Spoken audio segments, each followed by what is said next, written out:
Hello hello নমস্কার, সকলকে স্বাগত জানাচ্ছি ভূতের বয়স ইউটিউব চ্যানেলে। কেমন আছেন বন্ধুরা? আশা করছি ভালো আছেন। আজকে আমি আবার চলে আসলাম নতুন একটা ঘটনা নিয়ে। আমি এই ঘটনাটা আমার একজন চেনা পরিচিত মানুষের কাছে পেয়েছি। ঘটনাটা যদি ভালো লাগে অবশ্যই একটি লাইক করবেন, চ্যানেলটি সাবস্ক্রাইব করে পাশে থাকবেন। আর আপনারা যদি ঘটনা পাঠাতে চান অবশ্যই আমার ডিসক্রিপশন সেকশনে লিঙ্ক দেওয়া থাকবে, সেখানে গিয়ে আপনারা ঘটনা পাঠাতে পারেন। ঘটনাটি যেমনভাবে লেখা আছে আমি ঠিক তেমনভাবে পড়ছি। আমার নাম নূপুর দাশগুপ্ত।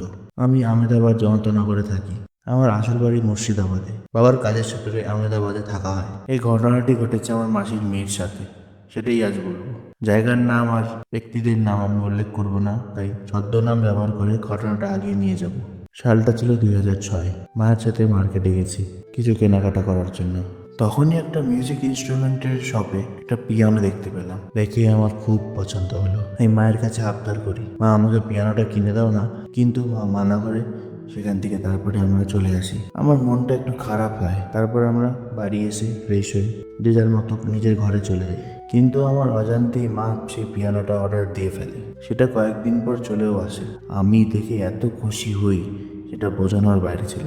কিন্তু আমার জানা ছিল না পিয়ানো কিভাবে বাজাতে হয় সঠিকভাবে। কয়েকদিন এমনভাবে চলে যায়। তারপর মা একটা পিয়ানো টিচার খুঁজে পায়। সে প্রতিদিন দুপুরবেলা আসবে পিয়ানো শেখাবে, এটা মা বলে ঠিক করলো, আমাকে জানালো। তারপরের দিনই সেই স্যারটা চলে আসলেন। ওনার নাম ছিল মনোরঞ্জন রায়। বয়সটা খুব একটা বেশি ছিল না, 38 বছর বয়সে। উনি এসে আমার সাথে কথা বললেন, আমার নাম জিজ্ঞাসা করলেন, আমি পিয়ানোর ব্যাপারে কি কি জানি সেটা আমাকে উনি জিজ্ঞাসা করলেন। আমি বললাম আমি একদম কিছুই জানি না, আমি শুরু থেকে শুরু করতে চাই। আমার পিয়ানো খুব ভালো লাগে, তাই আমার ইচ্ছা আমি শিখবো। শুনে খুশি হয়ে উনি আমাকে বললেন, আচ্ছা শুরু থেকে শেখাবো।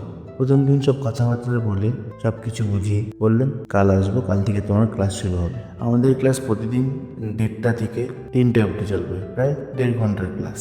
ফাঁকি দেওয়া একদম চলবে না। আমি বললাম ঠিক আছে। তারপর উনি মার সাথে কথা বলে নিজের বাড়ির উদ্দেশ্যে রওনা দিলেন। পরের দিন খুব উৎসাহ নিয়ে অপেক্ষা করতে লাগলাম কখন উনি আসবেন। নতুন নতুন কিছু শেখার আগ্রহটা আলাদাই হয়। কিছুক্ষণ পর চলে আসলেন উনি। তারপর বললেন, তৈরি তো? আমি বললাম হ্যাঁ স্যার, আমি একদম তৈরি। স্যার বললেন, চলো তাহলে ক্লাস শুরু করা যাক। তারপরে আমরা পিয়ানোর সামনে চলে আসি। আমি ওনার পাশে দাঁড়িয়ে আছি। উনি আমাকে বললেন, আমি একটা টিউন প্লে করছি, ভালো করে দেখে নাও। উনি বাজাতে শুরু করলেন। আমি খুব ধ্যান দিয়ে দেখছি, সেটাই দেখে সোজাই মনে হলো। তারপর আমাকে বললেন প্লে করতে। তারপর আমি চেষ্টা করলাম বাজানোর, কিন্তু ভুল হয়ে যাচ্ছিল বারবার। স্যার বললেন একটু ধ্যান দিয়ে করো, ঠিক হবে। আমি আবার শুরু করলাম, কিন্তু ভুল হচ্ছিল। তারপর উনি আমাকে বললেন, দাঁড়াও দাঁড়াও, আমি দেখাচ্ছি। তারপর উনি আমার পিছনে আসলেন। পিছনে এসে আমার 2 হাত ধরে আমাকে দেখাতে লাগলেন।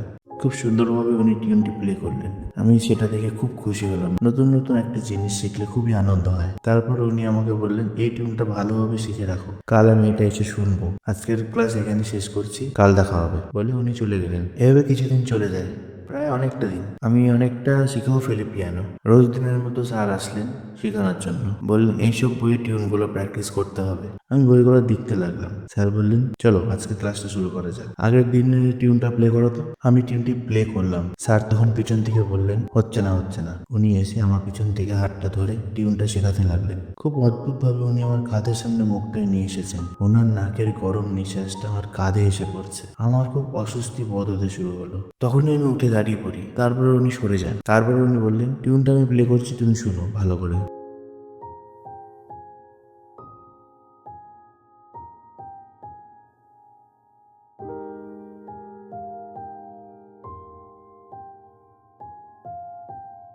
সব দেখানোর পর উনি বললেন, কাল যেন আমার ভুল না হয়, ঠিক করে দেখে নাও আর শিখে রাখো, কাল এসে আমি শুনবো। পরের দিন সকালে মা আমাকে বলল, আজ আমার একটু কাজ আছে, আসতে একটু বিকাল হয়ে যাবে, ঠিক মতো থাকবে। স্যার আসলে ক্লাসটা করে খাওয়া দাওয়া সেরে বাড়িতেই থাকবে, কোথাও যাবে না। আমি তাড়াতাড়ি আসার চেষ্টা করব। মা যাওয়ার পর আমি গেটটা লক করে বসে বসে অপেক্ষা করতে লাগলাম কখন স্যার আসবে। তখন ভাবলাম টিউনটা প্র্যাকটিস করি। ততক্ষণ আমি পিয়ানোতে বসে টিউনটা প্লে করলাম।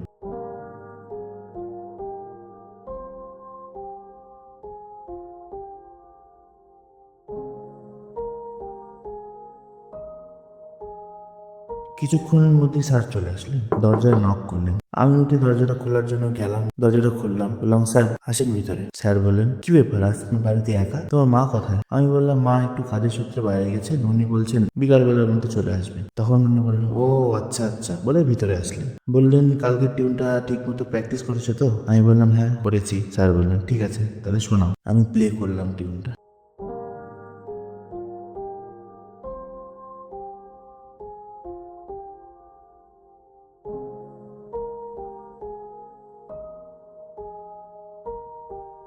উনি আমার পিছনে এসে দাঁড়ালেন। আবার আমার ভুল হচ্ছে বললেন, একটু জোর গলায় বললেন, একটা টিউন তুমি 3 দিন ধরে বাজাচ্ছ, এখনো অব্দি সঠিকভাবে তুমি বাজাতে পারলে না। তারপর বললেন, আমি দেখাচ্ছি কিভাবে বাজাতে হয়। তারপর উনি আমার হাতটা পিছন থেকে খুব শক্তভাবে ধরে টিউনটা প্লে করতে শুরু করলেন।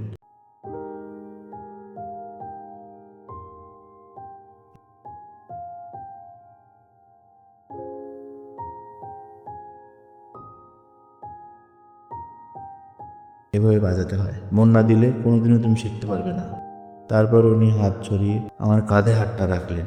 আমি একাই বাজাতে লাগলাম এবার টিউনটা। বলছেন, এই তো বাজাও বাজাও, ঠিক বাজাচ্ছ। ঠিক তখনই উনি আমার কাঁধে আর ঘাড়ে ওনার হাতটা দিয়ে স্পর্শ করতে লাগলেন। তারপর আস্তে আস্তে ওনার নাকটা দিয়ে আমার ঘাড়ের সামনে নিয়ে এসে কিছু একটা শুকতে লাগলেন। তারপর উনি বলে উঠলেন, তোমার শরীরের গন্ধটা খুব সুন্দর, আমার খুব ভালো লাগছে। তখন আমার খুব অস্বস্তি বোধ হতে শুরু হলো, কিন্তু উনি কিছুতেই সরছে না। তারপর উনি আমাকে বললেন, আমার তোমাকে খুব পছন্দ, তুমি কি আমার হবে? আমি বললাম, স্যার আমার অস্বস্তি বোধ হচ্ছে, সরে যান। কিন্তু এবার উনি আমাকে খুব বাজেভাবে ধরলেন। আমার সহ্য হলো না, আমি ওনাকে ধাক্কা দিয়ে দূরে সরিয়ে দিই। ওনার এমন অস্বাভাবিক ব্যবহার দেখে আমি বললাম, আপনি এখনই বার হয়ে যান। তারপর উনি আমাকে বললেন, এই দিনটার জন্য আমি কবে থেকে অপেক্ষা করছিলাম, কবে তোমাকে নিজের করে পাবো বলে আমার দিকে এগিয়ে আসতে লাগলেন। আমি বললাম, স্যার আসবেন না আমার কাছে, একদম দূরে যান, দূরে যান। আমি চিল্লাবো, কিন্তু আমি চিল্লাবো, দূরে যান স্যার, দূরে যান। কিন্তু উনি থামছেন না, এগিয়ে এসেই যাচ্ছেন। অবশেষে উনি আমার হাতটা টেনে ধরলেন। আমি বললাম, ছাড়েন স্যার, ছাড়েন, আমার হাতটা ছাড়েন। ঠিক তখনই হাতটা নিয়ে ওনার গালের মধ্যে ঘষতে লাগলেন আর বলতে লাগলেন, কেন আমার তোমাকে ভালো লাগে না? আমার মধ্যে কি কমি আছে? ঠিক তখনই আমি ওনাকে ধাক্কা দিয়ে দূরে সরিয়ে দিলাম। উনি আবার আমার কাছে আসার চেষ্টা করতে লাগলেন। অবশেষে আমি একটা মোমবাতি লাগানো স্ট্যান্ড দিয়ে ওনাকে আঘাত করি, কিন্তু সেই আঘাতটা লাগে ওনার মাথার উপর। তারপর ওনার মাথা দিয়ে গড়িয়ে পড়তে লাগে রক্ত। সেই রক্ত ভেজা মাথা নিয়ে পড়ে গেলেন আমার শরীরের ওপর।